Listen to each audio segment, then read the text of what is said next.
Beleza, então a gente vai falar sobre um tema muito legal hoje, que é a depressão, cara. E por mais que seja um tema interessante, é um tema que também a gente se preocupa bastante, né? Hoje 332 milhões de pessoas no mundo sofrem desse tipo de doença, sofrem da depressão.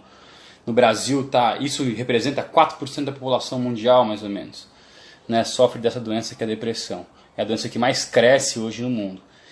Hoje, aqui no Brasil, ela está estipulada em mais ou menos em 5,8% segundo a OMS. Esse dado é um pouco antigo, não teve um dado um pouco mais recente, mas esse dado é de 2015.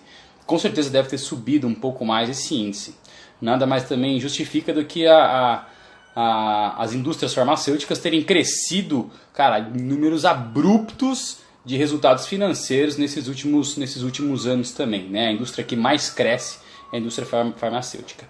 Tá, beleza. A gente vai abordar então hoje 3 tipos de depressão. Existem 3 tipos de depressão que a gente vai abordar aqui hoje. Primeiro, a depressão endógena, a depressão orgânica. A depressão orgânica nada mais é do que uma falta de equilíbrio no nosso sistema orgânico, no nosso sistema nervoso central, né? E tem alguns fatos que isso faz com que esse desequilíbrio aconteça.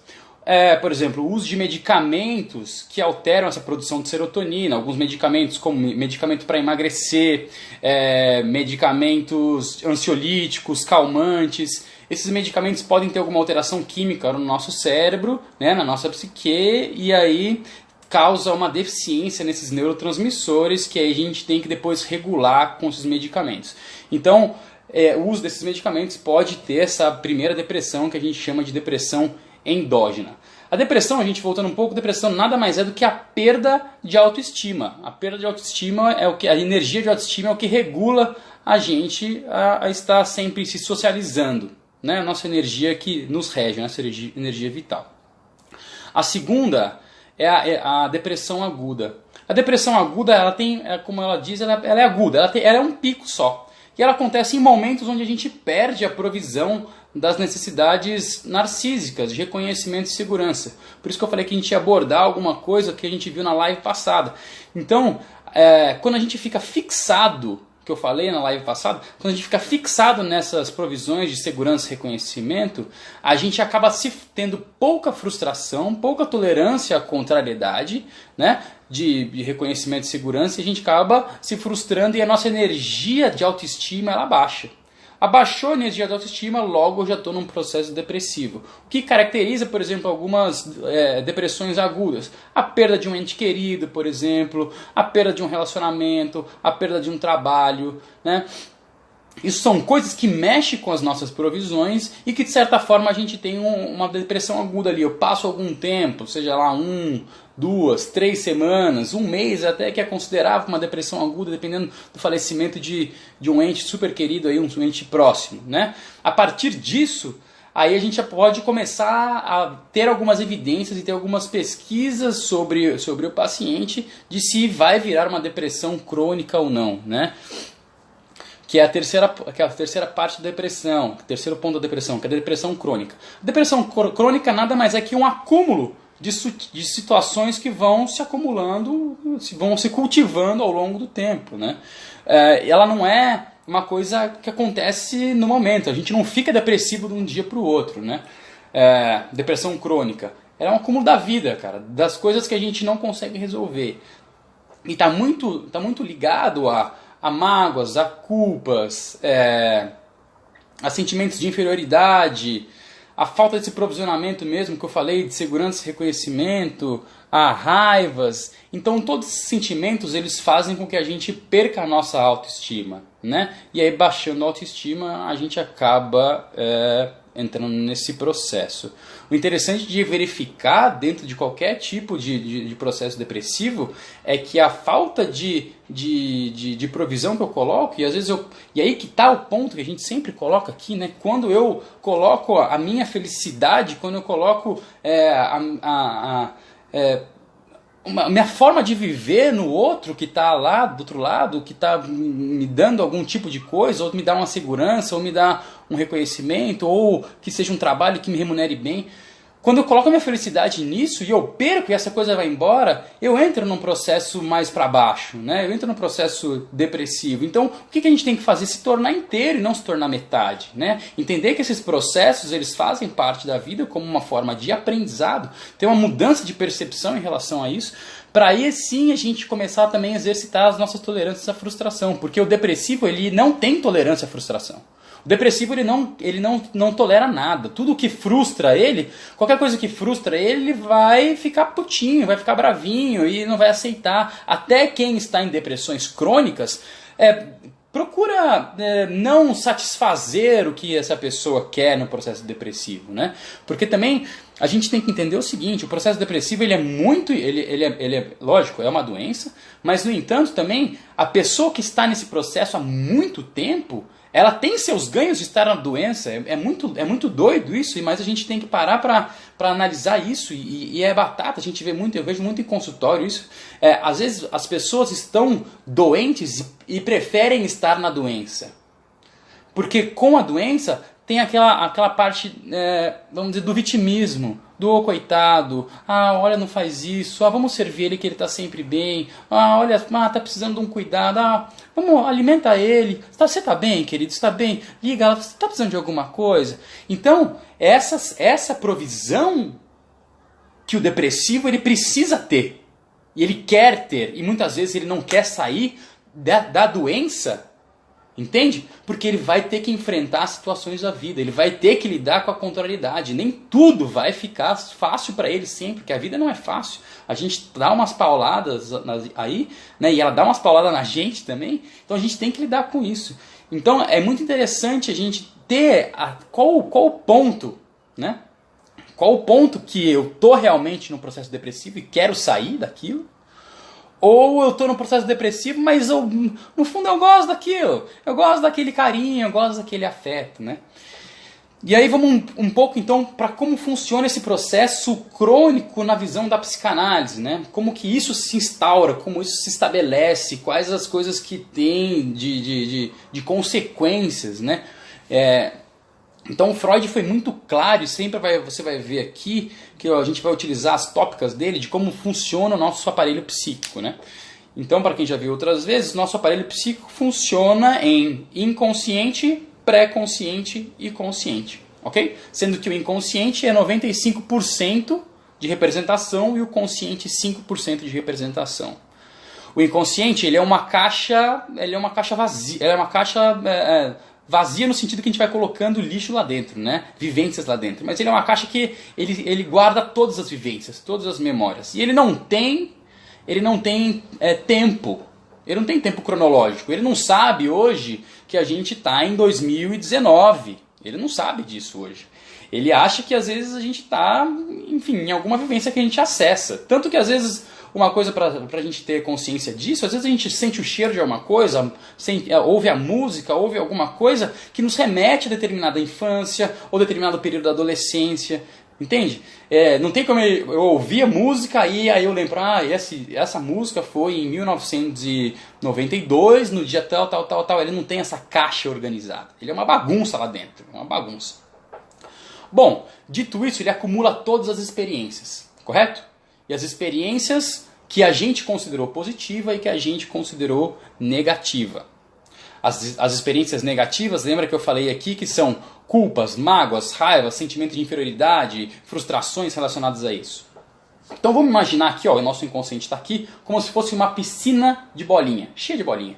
E cada bolinha representa uma vivência, ok? Uma vivência da nossa vida.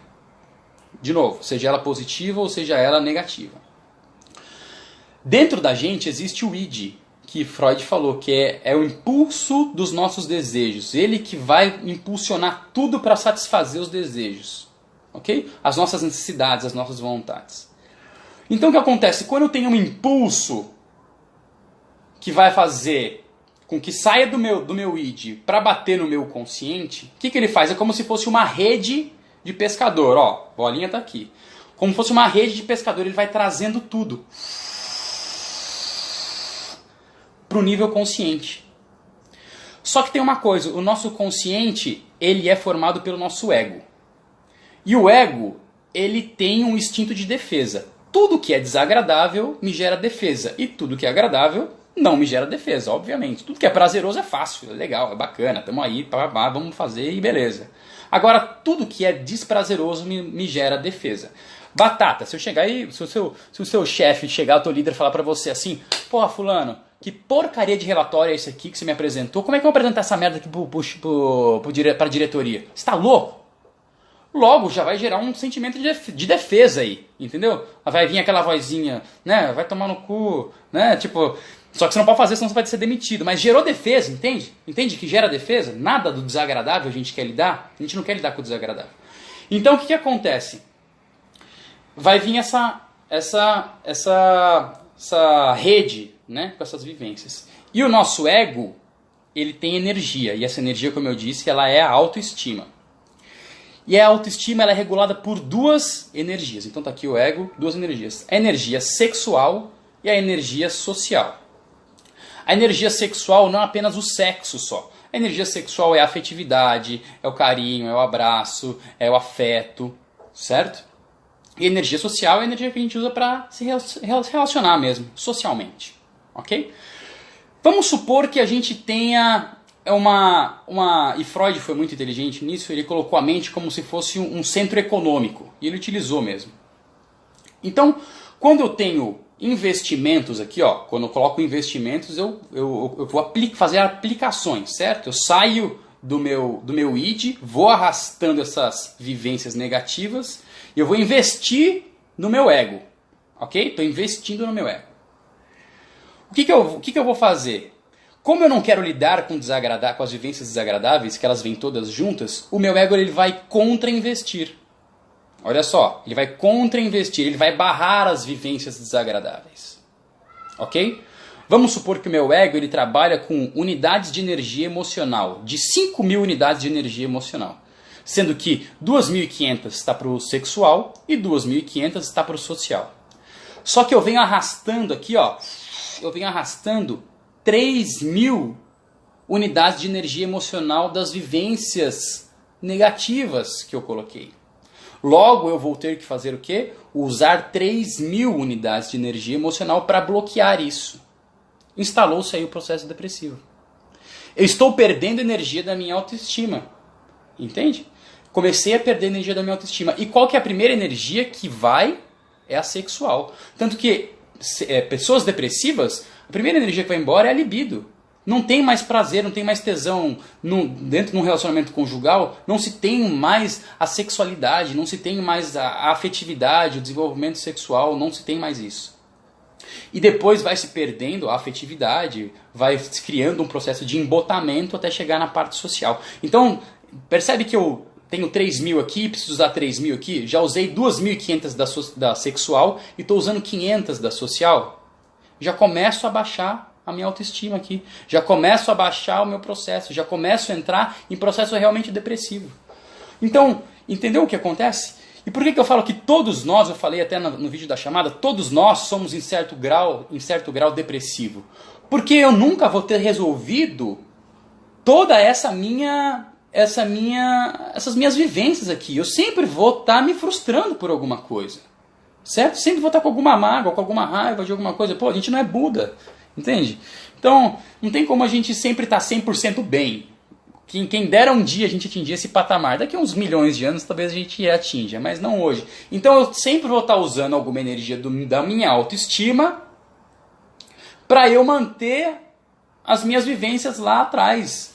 Para não vir pro meu ego. Porque senão eu não vou dar conta. O ego não vai dar conta. Instaurou-se aí o processo depressivo. Então, cara, é assim que funciona. O que eu tenho que fazer? Qual o tratamento que eu tenho que fazer para sair desse processo? Primeiro, eu tenho que identificar se esse processo depressivo eu tô afim de sair dele. A primeira, para toda a chave para toda qualquer doença. Seja ela para dependência química, seja ela para... E aí vai alguns fatores, aí, variantes de dependência química, que são muito mais agravantes. Para dependência química, para depressão, para o alcoolismo, às vezes até para um relacionamento que é a vontade de querer mudar.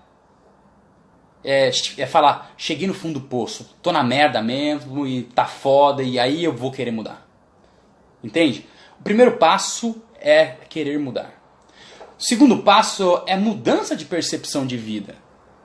Então eu tenho que começar a perceber que, cara, as situações me foram inerentes à vida, mas como que eu tenho reagido a elas? O que eu tenho aprendido disso, entende? Porque às vezes a gente fica se culpando, fica se martirizando e por uma situação que, cara, e aí? O quanto que eu tenho que me perdoar nisso? O quanto que eu tenho que perdoar o outro? O quanto que eu tenho que me olhar e olhar o outro?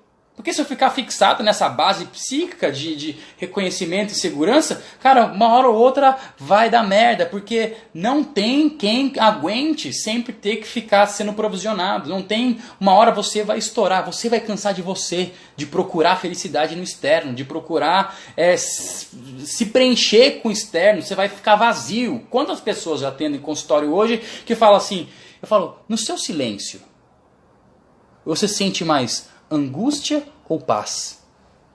Faça essa reflexão. No seu silêncio, você sente mais angústia ou paz? Mas verdadeiramente, não finja. Verdadeiramente, sente mais angústia ou mais paz? Entendeu? É difícil se olhar. Então, essa mudança de percepção que a gente tem que ter. Lógico que a gente fala esse processo não é fácil. E quando eu falo em mudança, a gente tem que sentir. Não adianta eu saber. Eu falei isso aqui também. Não adianta eu saber. Ah, eu sei que eu fui abusada na infância. Ah, eu sei que meu pai me arrebentava, minha mãe me arrebentava na infância. Eu sei que eu sempre tive registros automáticos de memória negativa, que o Augusto Cury fala, que são crenças que me bloquearam, que meu pai falava, você é burro. Ou que sua mãe falava, não quero filha puta.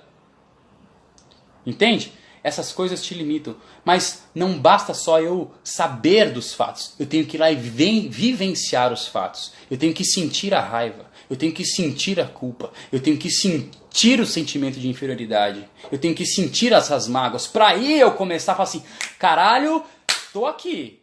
Tô nessa situação. E agora, o que eu vou fazer? Ter uma mudança de percepção naquela situação. Ressignificar aquilo. Falar, foi aquilo que eu consegui dar naquele momento. Foi aquilo que meu pai e minha mãe conseguiu dar naquele momento. Foi aquilo que aquela pessoa, no nível de consciência dela, que a gente também falou disso aqui, porque é muito fácil a gente falar que ama o outro, mas uma das bases, dos pilares de amar o outro é respeito ao nível de consciência do outro. Você vai exigir do outro que ele tenha um posicionamento diferente, sendo que às vezes você nem consegue dar teu posicionamento diferente. Entende? Então, a base de todo e qualquer processo é sentir. E aí eu tenho que me perdoar e perdoar o outro. Eu tenho que me dissolver dessa culpa e dissolver a culpa do outro. Entende? Restabelecer a harmonia. Porque aí o que acontece? A hora que eu restabeleço a harmonia dentro dos meus conflitos, aquelas vivências negativas passam a virar vivências positivas. E eu preciso fazer depois forças de contra-investimento, o meu ego precisa gastar energia, não, está resolvido. E eu começo a liberar. Então, se eu tenho 3.000 aqui, se eu começo a reorganizar o meu sistema emocional aqui, as minhas vivências, eu não preciso mais de 3.000 para contra-investir. Vai para 2.500, vai para 2. Começa aí, viver. Começa a querer voltar a socializar, começa a querer ir para o trabalho, começa a querer sair de casa. Começo a olhar o meu parceiro com um olhar diferente. Voltar a ter o tesão que eu tinha nele. A admiração que eu tinha nele. Entende? Então, não tem o processo de cura sem uma nova percepção. E aí que eu utilizo muito dentro de consultório, que é extremamente importante, que é a parte da hipnose. Às vezes tem traumas, recalques que a gente chama, que são vivências muito que a gente considerou negativas, que a gente nem lembra. Que a gente pode lembrar que a gente foi abusado, a gente pode lembrar que a gente foi humilhado, mas tem coisas que a gente não lembra. Então o que faz a hipnose? A gente burla o inconsciente, pega a vivência, ressignifica a vivência, começa a voar de novo, não precisa mais de força de contra-investimento. Entendeu? Então essa parte é muito importante da gente fazer. Outro ponto é, as experiências, elas vêm em módulo. Módulo da matemática. O número 1, 2, quando ele está em módulo, ele não tem sinal. Quem vai dar o sinal para o número sou eu, dependendo da equação. Então experiência está em módulo. Quem coloca o sinal de positivo ou negativo dentro da vivência sou eu. Entende como o poder está na minha mão, como a responsabilidade está na minha mão, e aí que a gente tem que viver mesmo a autorresponsabilidade. Eu sou responsável pela situação que eu estou, eu sou responsável pelo momento que eu me coloquei ali, eu sou responsável pela parte que eu estou ali, que tá foda e que eu que coloquei ali, o outro não tem nada a ver com isso não, cara. Fui eu que me coloquei naquela merda, eu que estou naquela situação, eu que arrumei aquele encosto pra mim, eu que arrumei aquele trabalho pra mim, aquele trabalho me merece, aquela pessoa me merece, eu mereço aquela pessoa me merece. Entende? E aí senão eu vou ficar assim, meu relacionamento é uma merda porque você. Mas peraí, você que tem que ressignificar isso, né? O outro não tem poder pra isso. Beleza? Último dado, a partir a neurociência, a neurologia, ela diz que você tem uma primeira depressão, ok? A possibilidade de ter uma segunda vez é de 30%. Da segunda para a terceira é de 50%. E da terceira para a quarta já aumenta para 70%. Então a gente tem que ficar muito ciente, muito esperto e muito ligado nessas questões, certo? Viu que a gente está entrando num processo agudo? Ok, normal, não deixa que essa fase se estenda. Beleza? Então é isso aí, acho que deu pra gente colocar bastante coisa, ver que o depressivo ele tem ganho sim dentro daquele processo dele, que o principal ponto para a mudança é ele querer mudar, óbvio, isso é óbvio, né? E que a depressão acontece quando a gente está fixado sempre em provisões de reconhecimento e segurança. Nunca, jamais, coloque tua felicidade no outro. Jamais. Jamais. Aprenda isso. Jamais coloque tua felicidade no outro. Sempre está dentro de você. Somos uma semente em potencial para tudo. A gente é semente de humildade, a gente é semente de harmonia, a gente é semente de amor, a gente é semente de afetividade. E a gente tem que colocar no solo. E o solo é a vida. Então, conforme eu vou vivendo a vida, a minha semente vai brotando. Mas eu tenho que estar disponível, disposto para a minha semente virar árvore. Tenho que atritar. Beleza? Então, forte abraço. Valeu, Fê. Vai ficar disponível aí. Compartilha com a galera. É um tema bem interessante. Espero que tenha ajudado. Um beijo para vocês. Até a próxima. Até semana que vem. Valeu.